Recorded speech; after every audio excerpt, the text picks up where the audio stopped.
और इस बीच एनडीए का मिशन उत्तर प्रदेश शुरू हो चुका है। पहले चरण में पश्चिमी उत्तर प्रदेश की 8 सीटों पर मतदान होना है, जिसके लिए बीजेपी और उसके सहयोगी दलों ने पूरी की पूरी ताकत झोंक दी है। बीजेपी ने 19 अप्रैल से पहले पश्चिमी उत्तर प्रदेश में चुनाव प्रचार का एक्शन प्लान भी तैयार कर लिया है और इसके तहत प्रधानमंत्री मोदी से लेकर अमित शाह, राजनाथ सिंह, अनुराग ठाकुर, सीएम योगी आदित्यनाथ और जयंत चौधरी, जितने भी स्टार प्रचारक हैं, उनकी अलग अलग रैली प्रस्तावित की जा चुकी है। तो अमित शाह भी पश्चिमी उत्तर प्रदेश के दौरे पर जाएंगे। तो पूरी स्ट्रैटेजी पश्चिमी उत्तर प्रदेश, वेस्टर्न यूपी बेहद अहम बीजेपी के लिए। तो यहां का पूरा जो प्लान है वो तैयार हो चुका है। सीएम योगी आदित्यनाथ पश्चिमी उत्तर प्रदेश की बात करें तो अलग अलग जगहों पर प्रबुद्ध सम्मेलन भी अटेंड कर चुके हैं।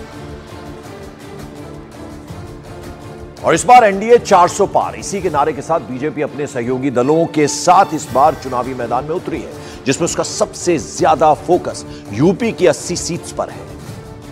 ये जो 80 सीटें बेहद इंपॉर्टेंट हैं, इसलिए प्रधानमंत्री ने मेरठ से चुनाव अभियान की शुरुआत की। अप्रैल के दूसरे हफ्ते में सहारनपुर प्रधानमंत्री जाने वाले हैं और जैसे कि हमने आपको बताया कि 4 अप्रैल को अमित शाह का मुजफ्फरनगर और सहारनपुर दौरा भी है। फिर 6 अप्रैल को बुलंदशहर में राजनाथ सिंह की रैली होनी है और अगले 2 हफ्तों में 6 जनसभाएं वो करने वाले हैं।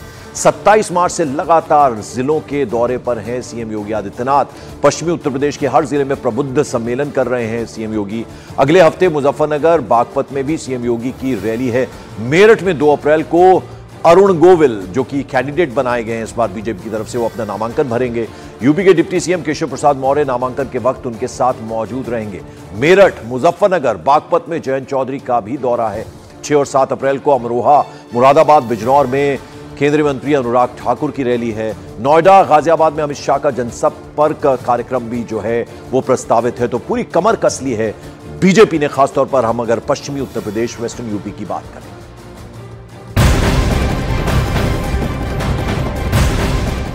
इधर लोकसभा चुनाव से पहले उत्तर प्रदेश में एआईएमआईएम और अपना दल कमेरावादी ने मिलकर एक नया गठबंधन बना लिया है, जिसे पीडीएम नाम दिया गया है, जिसका मतलब है पिछड़ा, दलित और मुसलमान।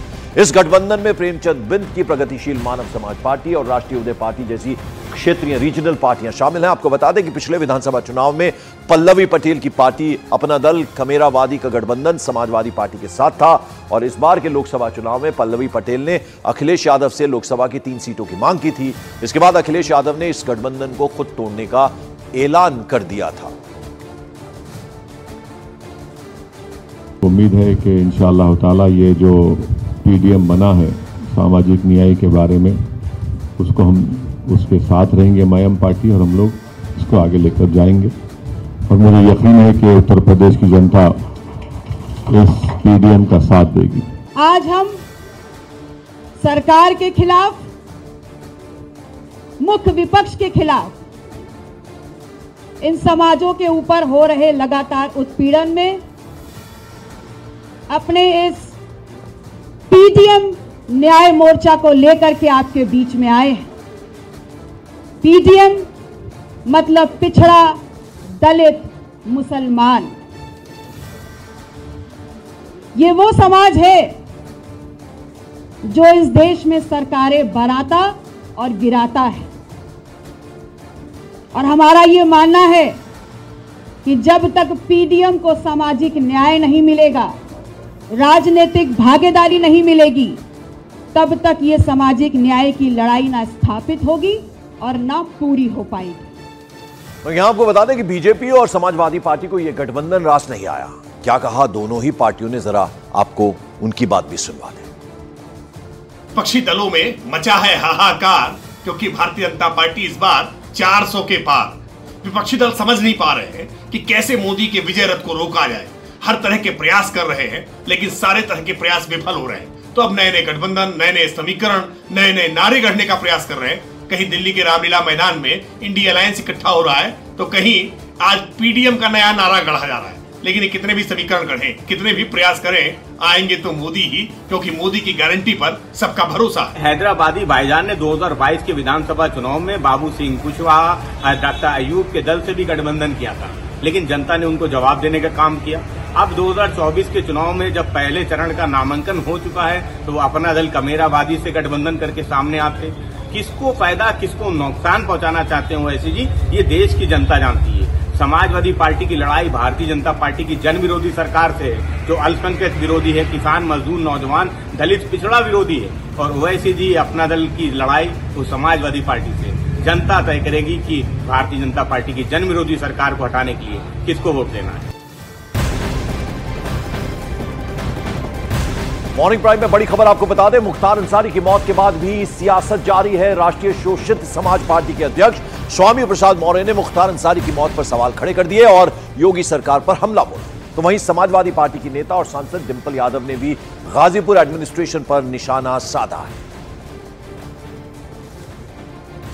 तो आपको बता दें, ये दोनों ही नेता, जिसमें स्वामी प्रसाद मौर्य और डिंपल यादव, दोनों ने मुख्तार अंसारी की जिस तरह से मौत हुई है उस पर सवाल उठा दिए हैं और सीधे सीधे योगी सरकार पर निशाना साधते हुए नजर आ रहे हैं ये दोनों ही नेता। डिंपल यादव ने तो एडमिनिस्ट्रेशन पर भी निशाना साध लिया है।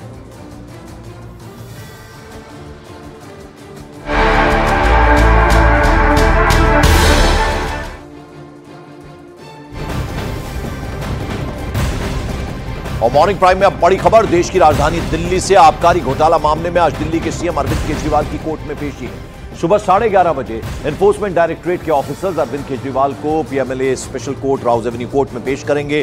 केजरीवाल की ईडी रिमांड आज खत्म हो रही है। 28 मार्च को कोर्ट ने अरविंद केजरीवाल को 4 दिन की ईडी रिमांड में भेजा था। तो वहीं ईडी आज फिर से अरविंद केजरीवाल की रिमांड बढ़ाने की मांग कर सकती है। तो एक बार फिर से आज राउज एवेन्यू कोर्ट में सुबह 11:30 बजे पेश किया जाएगा। दिल्ली के सीएम अरविंद केजरीवाल को 4 दिन की रिमांड बढ़ाई गई थी। 28 मार्च को कोर्ट लेकर गई थी ईडी की टीम और 4 दिन की रिमांड बढ़ गई थी अरविंद केजरीवाल को। आज वो मियाद खत्म हो रही है। आज एक बार फिर special PMLA court Rouse Avenue court में लेकर जाएगी एनफोर्समेंट डायरेक्टरेट की टीम अरविंद केजरीवाल को। लगातार सवाल जवाब चल रहे हैं और यही सिलसिला वापस ईडी जारी रखना चाहती है। लिहाजा आज एक बार फिर, चूंकि जो रिमांड है वो उसकी मियाद आज खत्म हो रही है, एक बार फिर से लेकर जाएगी ईडी की team special PMLA court Rouse Avenue court में अरविंद केजरीवाल को, दिल्ली के मुख्यमंत्री को, और उनकी रिमांड और बढ़ाने की मांग कर सकता है प्रवर्तन निदेशालय। सुबह 11:30 बजे का वक्त है जब ईडी की टीम लेकर जाएगी अरविंद केजरीवाल को स्पेशल पीएमएलए कोर्ट में। और हमारे दो सहयोगी इस वक्त हमारे साथ हैं, आनंद तिवारी और साथ ही साथ दीपक बिष्ट, इस वक्त राउज एवेन्यू कोर्ट में। आनंद, आज एक बार फिर से, अब चूंकि मियाद खत्म हो रही है, लेकर जाएगी ईडी की टीम अरविंद केजरीवाल को राउज एवेन्यू कोर्ट।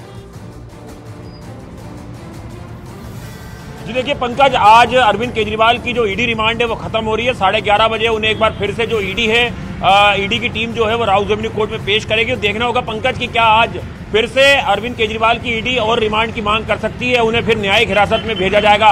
लेकिन पंकज, एक गौर करने वाली बात यह है कि अभी अरविंद केजरीवाल की मुश्किलें कम होने वाली नहीं है अगर वो न्यायिक हिरासत में जाते हैं तब भी, क्योंकि जल बोर्ड मामला जो है, दिल्ली जल बोर्ड मामले में भी अरविंद केजरीवाल को ईडी ने सम्मन्स किए हैं और अभी वो सम्मन्स पर पेश नहीं हुए हैं। तो आगे कयास ये भी लगाया जा सकता है कि ईडी उस मामले में भी अरविंद केजरीवाल को कस्टडी में लेने की कोशिश करेगी या उनसे पूछताछ करने की। और अभी मुश्किलें आसान नहीं है क्योंकि सीबीआई में भी अरविंद केजरीवाल से एक बार पूछताछ हो चुकी है। तो अभी सीबीआई भी अरविंद केजरीवाल पे कोई कड़ा एक्शन ले सकती है। तो अभी अरविंद केजरीवाल और आम आदमी पार्टी की मुश्किलें लगातार बढ़ती जा रही हैं। आज कोर्ट में क्या कुछ होता है देखने वाली बात होगी, क्योंकि अरविंद केजरीवाल की जो रिमांड मिली थी इसके पहले की, उसमें अरविंद केजरीवाल से उनके एप्पल के फोन का पासवर्ड मांगा गया था लेकिन उन्होंने नहीं दिया था। इसके बाद एप्पल को ईडी ने खत लिखा था कि उनका पासवर्ड है, उनसे जानकारी चाहिए इस फोन से जुड़ी हुई। इसके अलावा जो कैलाश गहलोत हैं उनसे ईडी की टीम ने बिल्कुल आनंद यही समझना चाहेंगे हमारे दर्शकों की जानकारी के लिए जरा आप बताएं। लगभग 9 दिन हो गए हैं, अभी तक पूछताछ का सिलसिला किन किन के साथ चला है? 1 to 1 बिठा के 2 लोगों को आमने सामने पूछताछ हुई और जैसा कि आप बता रहे हैं कि फोन को लेकर और जो कोड है उसको लेकर लगातार आनाकानी हो रही है दिल्ली के सीएम की तरफ से। देखिए बिल्कुल पंकज, जब पिछली बार अरविंद केजरीवाल की ईडी रिमांड बढ़ी थी तो उसके बाद ईडी ने एप्पल को एक खत लिखा था और खत लिख के कहा था कि हमें इस फोन से जुड़ी जानकारियां दे। लेकिन जो जानकारी मिल रही है, एप्पल ने कहा कि जब तक पासवर्ड नहीं मिलेगा तब तक ये जानकारी मिलना बेहद ही मुश्किल है। तो ऐसे में अब जांच एजेंसी के लिए एक बड़ा सवाल खड़ा होता है कि अगर वो अरविंद केजरीवाल अपना पासवर्ड नहीं बता रहा है फोन का, तो आखिर जांच आगे कैसे बढ़ेगी? वहीं एक फोन मिसिंग है अरविंद केजरीवाल का, उसको लेकर भी ईडी लगातार कोशिश कर रही है कि वो फोन जो है उससे हासिल किया जाए। इसके अलावा कैलाश गहलोत ईडी की कस्टडी में जब अरविंद केजरीवाल थे उसी दौरान कैलाश गहलोत के भी बयान जो है ईडी ने दर्ज किए हैं क्योंकि जो ड्राफ्ट तैयार हुआ था उसमें कैलाश गहलोत भी शामिल थे, तो उनके बयानों में क्या कुछ चीजें सामने आई हैं और उससे अरविंद केजरीवाल का कन्फर्म कराना है। तो आज कोर्ट में जो सुनवाई होगी काफी दिलचस्प होगी। बिल्कुल। और दीपक बिष्ट भी हमारे साथ है। दीपक, जो इशारा कर रहे थे आनंद तिवारी, अभी जल बोर्ड वाला भी मामला है, उसको लेकर भी ईडी पूछताछ कर सकती है, लिहाजा रिमांड तो मांगी रही है। उसके अलावा फिर सीबीआई है, एनआईए है, कहीं से मुश्किलें कम होती नजर नहीं आ रही अरविंद केजरीवाल। देखिए, बिल्कुल इस तरह से कई एजेंसियां हैं, क्योंकि यहाँ पर ईडी लगातार पूछताछ कर रही है। 10 दिन की रिमांड में पूछताछ कर चुकी है, 6 दिन पहले और उसके बाद 4 दिन, और अभी 4 दिन और बचे हैं रिमांड के।